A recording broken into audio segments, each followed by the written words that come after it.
bersama, belajar dan bergerak. NJH Agri Connect, jembatan ilmu dan aksi. Bersatu membangun petani mandiri. Untuk negeri kita raih prestasi. Oh! Karena setelah reformasi ekonomi nilai dolar turun, ya betul, malah maka tinggi. Ketawalah pengusaha-pengusaha kakao itu kan, ya karena tiba-tiba melecik keuntungannya ya. Oh iya benar. Makanya ada saya ceritakan yang tadi yang up and down dulu. Jadi kakao itu teman-teman semua ya, Yampi, kalau tidak salah saya penelitian ke lapang itu mungkin tahun 2001 atau tahun 2000 ya. Saya ingin tahu, saya pergi ke kampungnya Bang Jafar di Sopeng. Saya terus sampai ke Enrekang. Saya terus sampai sana tanya, biasa melakukan penelitian, wawancara petani, berapa produksinya dan seterusnya. Tapi semua petani yang saya temui di Sulsel itu Sulsel ya mengatakan, Bapak kan dari Jakarta. Sepertinya tidak ada presiden yang peduli pada petani kakao kecuali Pak Habibie. Saya diam gitu. Apa maksudnya? Jangan Pak Habibie, Pak. Kami semua ini naik haji semua di sebelah ini. Kita Bapak sebutkan sama anak sama cucunya naik haji semua. Karena harga kakao waktu itu 42.000 sekilo. Zaman itu sudah tinggi benar. Kalau sekarang 100 lebih. Jadi bagi kami naik haji semua karena dengan dolar 15.000 itu cukup baik. Sekarang Pak, nggak ada petani presiden yang peduli pada kakao. Saya mau menjelaskan dengan bahasa ekonomi bagaimana gitu kan. Itu jadi dolar kan. Saya terus ya Pak, sekarang memang sedang berubah. Tapi saya masuk juga informasi ya, dasar ilmu penyuluhnya masuk. Nah, sebetulnya Pak, kalau produktivitasnya tidak tinggi, siapapun presidennya itu berberat juga bagi. Oh gitu Pak, kira-kira seperti itu. Jadi yang ingin saya sampaikan tadi, up and down nih kakao memang luar biasa. Karena ada penyakitnya itu Pak. Dan setelah saya lihat sendiri, saya observasi, saya tanya, jadi ada penyakit yang disebut penggerek batang, ya. PBK, penggerek batang buah, PBK, penggerek batang buah kakao ya. Pot borer orang sebut kan. Jadi pot borer itu dia melubangi dan di dalam diiseplah dia oleh hama itu, akhirnya kosong gitu. Dan beberapa sudah dicoba oleh pemerintah. Ini zaman siapa kemarin? Jangan-jangan mungkin zaman Pak SBY. Ada zaman Pak JK pertama, berarti zaman Pak SBY. Pak JK itu mempopulerkan SE namanya, Bang Jafar, jika masih ingat. SE itu adalah bibit dengan teknologi somatic embryogenesis. Somatic embryogenesis itu bibit kakao itu dikembangkan dengan kultur jaringan. Kultur jaringan itu diambil dari bibit kakao, dimasukkan ke gelas seperti ini, kemudian dikembangkan. Setelah menjadi bibit dipindahkan ke dipindahkan ke lapangan. Jadi dengan bibit SE ini maksudnya sangat baik, teknologinya sudah sangat maju, dikembangkan oleh teman-teman di Puslitkoka, Pusat Penelitian Kopi Kakao di Jember. Dia sengaja didesain untuk masyarakat Sulawesi yang mohon maaf tidak terlalu rajin ke kebun ya. Tidak terlalu rajin itu. Jadi bibit SE ini dia tajuknya tinggi. Karena tajuknya tinggi, daun agak tinggi, sehingga batang tadi kena matahari. Kalau batang kena matahari, penggerek batang nggak masuk, mati dia. Which is good ya, dan harus petik sering. Nah, itu teknologi sederhana kan memang perlu sampaikan. Kalau mungkin di Jawa yang lebih rajin mungkin mudah. Kalau orang Sulawesi kan tidak setiap hari dia ngurus kakaonya. Jadi didesain oleh para peneliti kita, sangat salut saya pada peneliti yang mengembangkan itu dengan teknologi kultur jaringan, dan itu yang dikembangkan dipindahkan. Memang menjadi drama karena yang seharusnya terus didampingi petani kita menggunakan bibit SE ini, tapi akhirnya pendampingannya terhenti dengan beberapa macam pertimbangan karena mungkin didesain secara proyek, belum inherent, belum diatur oleh pemerintah daerah. Bantuin proyek, Bang. Iya. Akhirnya bibit SE itu ada yang tumbuh bagus, ada yang tidak bagus. Singkat cerita, saya tadi menyampaikan kita pernah penghuni nomor 3 terbesar di dunia, sekarang nomor 7. Nomor 7, gitu. Karena produksi kita tidak lebih dari 200-300 ribu ton. Sebelumnya pernah 600 ribu ton. Kira-kira seperti Kita itu. tidak pernah menjadi penentu harga, bukan? Betul. Jadi dan drama yang lain banyak. Ya. Misalnya pedagang tidak membedakan mana yang sudah difermentasi, mana yang tidak, sehingga insentif tidak tercipta. Tidak tercipta. Jadi teman-teman yang Terminasi itu, Pak. ya, jadi konteksnya petani itu harusnya respon terhadap insentif kan. Kalau insentifnya tidak menarik, dia tidak merespon dengan baik kan. Jadi kita tidak cukup hanya mengatur-ngatur, tapi bagaimana membuat agar tanaman competitiveness ini benar-benar mampu diusahakan oleh petani kita. Mungkin cerita karet mirip, Ya. kalau disebut satu-satu pasti sulit, tapi ada yang sangat berhubungan dengan kondisi global. Nah, cerita karet ini kita pernah nomor 3 terbesar di dunia, pernah nomor 2 setelah Malaysia dan Thailand. Kemudian bahkan Indonesia pernah mendirikan IRC, International Rubber Corporation, sejak zaman Ibu Mega yang pertama kalau tidak salah. Intinya untuk menjaga atau mengatur volume perdagangan karet global. Minimal kan suppliernya adalah Asia Tenggara dan Brazil. Jadi IRC ini secara bergantian dipimpin oleh orang Indonesia, orang Malaysia, orang Thailand, kira-kira seperti itu ya. Karet pernah menjadi sangat berbicara di dunia internasional, daya saingnya amat sangat tinggi ketika kita memiliki atau berhubungan dengan harga minyak bumi. Itu orang juga mungkin apa hubungannya karet dengan minyak bumi. Jadi konteksnya karet itu ada produk sintetisnya. Ya, ya. Kalau produk sintetisnya murah, karet kita payah. Ya. Kalau harga minyak bumi dunia sedang murah, karet kita bahaya. Artinya harganya bisa hancur. Tapi kalau harga minyak bumi dunia sedang tinggi, kita bisa unggul. Jadi menjadi ketergantungan pasti memang tidak enak. Sekarang bagaimana? Kenapa itu, Pak Bos? Karena di global itu, Bang Jafar, ada namanya future commodity yang di Chicago itu, di CBOT ya, Chicago Board of Trade ya. Nah, jadi minyak bumi menjadi salah satu faktor penyantol gitu atau penentu dari volume perdagangan. Jadi mirip sebetulnya, karena ini minyak bumi adalah berhubungan dengan transportasi global, dan kalau karet selain transportasi dia menjadi penentu komoditas sintetisnya tadi. Sintetisnya dong. Ya. Jadi dua malah, kalau yang lain dengan kakao segala hanya karena transportasi, tapi kalau karet sintetisnya.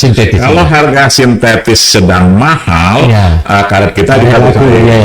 Kalau harga minyak bumi dunia karet sintetis sedang murah, akhirnya kita tertarik murah. Jadi memang perlu siap dengan fluktuasi seperti itu. Minyak yang dibuat karet sintetisnya mana?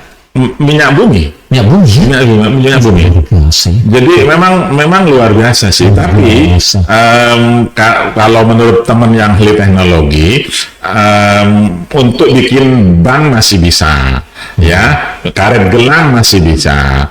Tapi untuk bikin pesawat hanya karet alam. Bikin pesawat hanya karet alam yang bisa, ya. Untuk bikin kondom juga hanya tidak bisa sintesis. Ya, itu yang unik. Tapi tempo hari Malaysia pernah mencuri perhatian. Malaysia itu dia paham tidak akan mampu bertahan jika hanya mengekspor getah, hanya mengekspor sheet atau lembaran-lembaran karet, sehingga Malaysia invest sangat besar untuk produk hilir.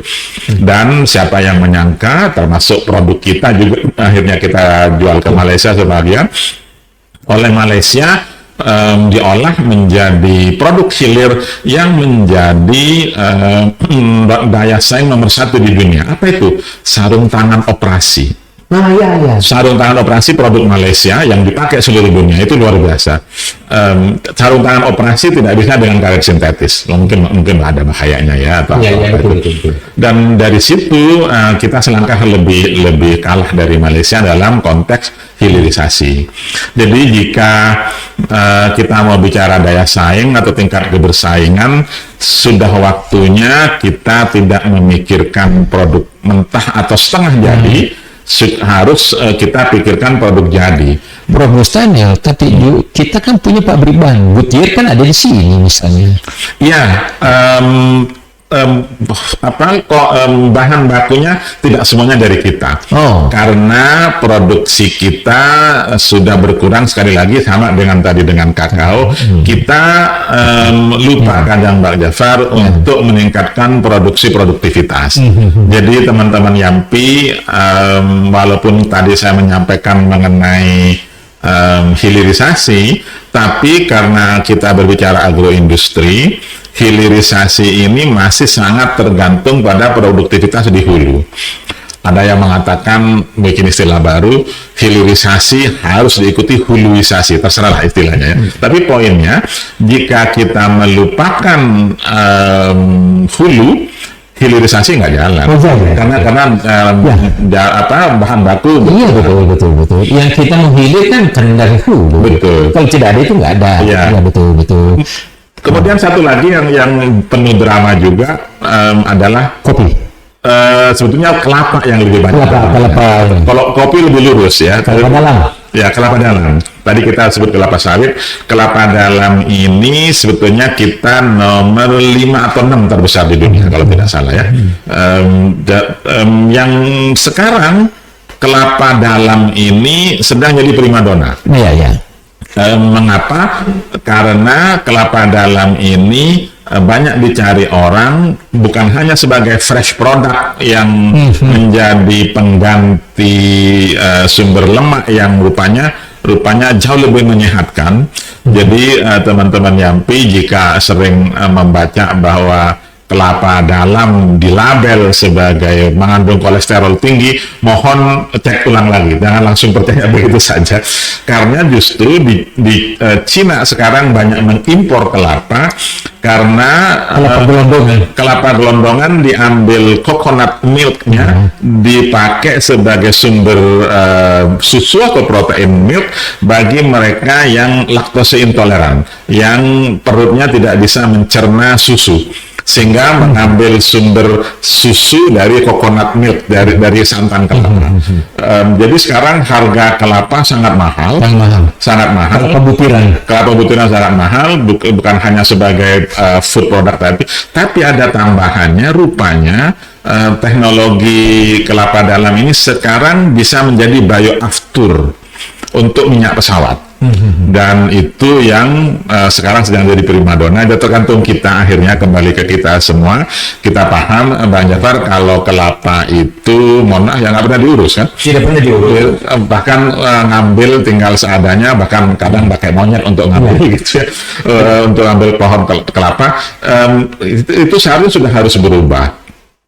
Kita harus mulai menanam klon yang bagus. Memang dulu pernah mungkin Bang Jafar bukan pejabat di situ, kita pernah mengembangkan kelapa hibrida dengan produktivitas yang sangat tinggi. Nah, sekali lagi kelemahan, kalau boleh disebut kelemahan kelapa hibrida ini, walaupun produktivitasnya sangat tinggi, menghasilkan butiran per pohon sangat banyak, tapi kita perlu urus, perlu dirawat dari hama penyakit, dipupuk, dan mohon maaf, pekebun kita banyak yang tidak mau mengurus kelapa setiap hari, beda dengan teman-teman petani sana. Dan dipetik terus. Ya, dianggap tanaman Tuhan kan.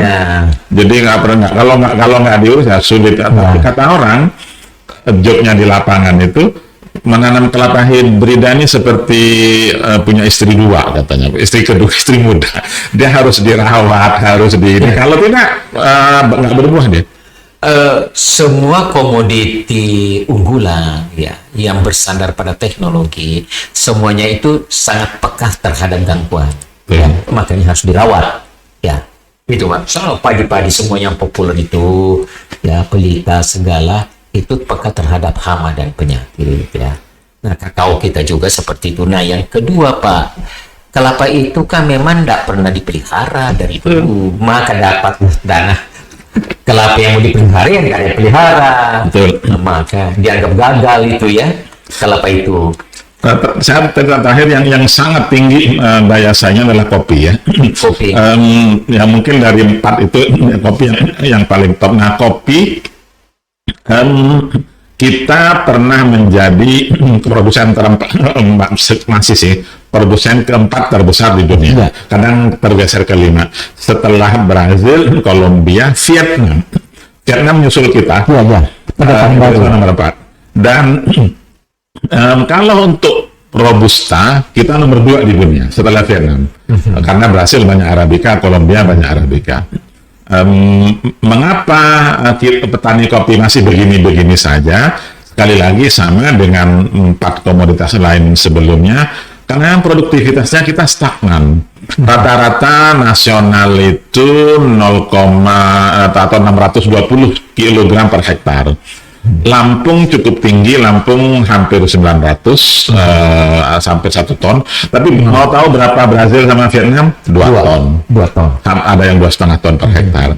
Jadi ada ruang sebetulnya untuk meningkatkan produktivitasnya jika ingin berbicara lebih banyak di internasional. Tapi memang di pasar global kita unggul dalam konteks karena yang kita ekspor adalah high quality coffee ya. Kopi berkualitas tinggi, bukan kopi asalan tapi kopi yang terpilih untuk tujuan-tujuan ekspor yang memang penggemar kopi terutama Eropa. Kalau Arabica lebih banyak diekspor ke Amerika Serikat ya.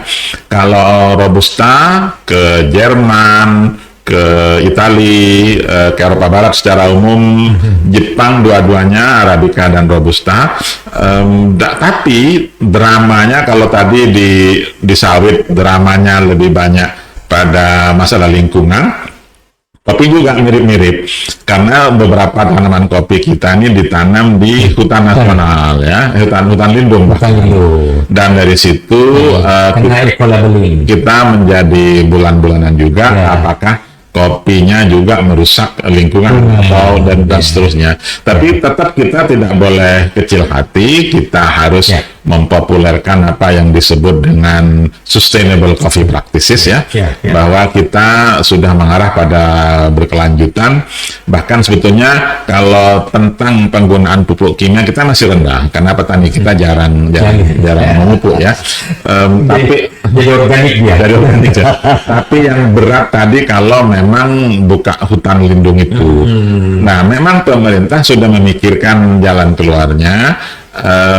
Tidak diusir lagi seperti zaman dulu, zaman era Orde Baru, tapi petani yang menanam di hutan lindung itu justru harus mempraktikkan HKM, hutan kemasyarakatan, atau sekarang disebut perhutanan sosial. Ya.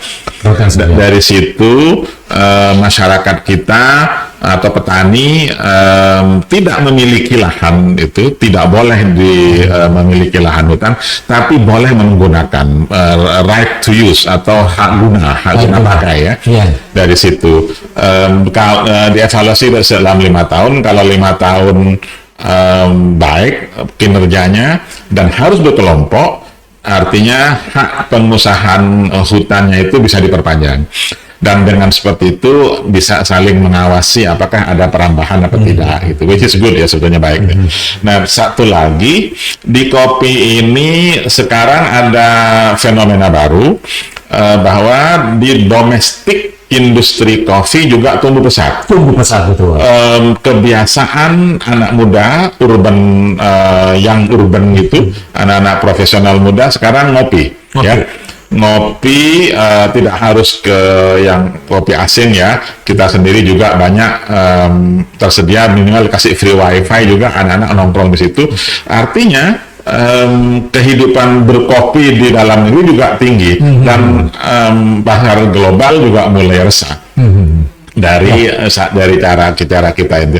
Jadi kita refresh sawit, karet, kakao, kopi, itu saya pikir yang sampai sekarang menjadi unggulan competitiveness kita ya. Mari bersama belajar dan bergerak. NJH Agri Connect, jembatan ilmu dan aksi.